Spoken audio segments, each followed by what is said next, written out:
A federal appeals court rejected on Friday a request by U.S. President Donald Trump's administration to allow it to move forward with stripping temporary legal protections for about 350,000 Venezuelan migrants, exposing them to imminent deportation. The San Francisco-based Ninth U.S.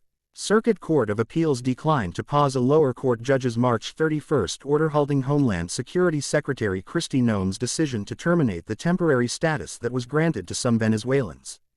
A three-judge panel of the court said the Trump administration had not shown it would suffer irreparable harm if the lower court ruling stands pending its appeal. The move to end temporary protected status (TPS) for Venezuelans is part of Trump's broader immigration crackdown, and Friday's decision marks the latest legal setback for his agenda.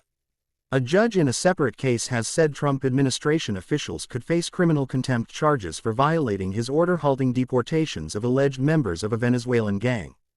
TPS is available to people whose home country has experienced a natural disaster, armed conflict or other extraordinary event.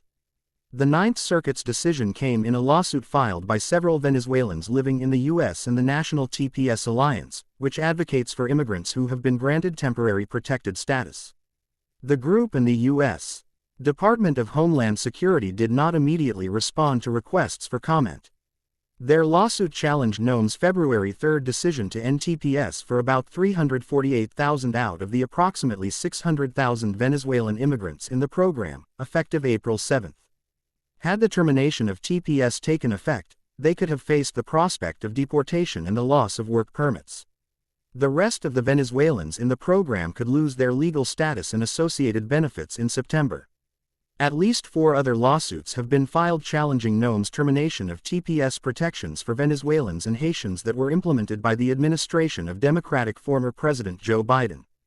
The Biden administration first granted TPS to Venezuelans in 2021, citing high levels of crime in Venezuela related to political and economic instability under President Nicolas Maduro.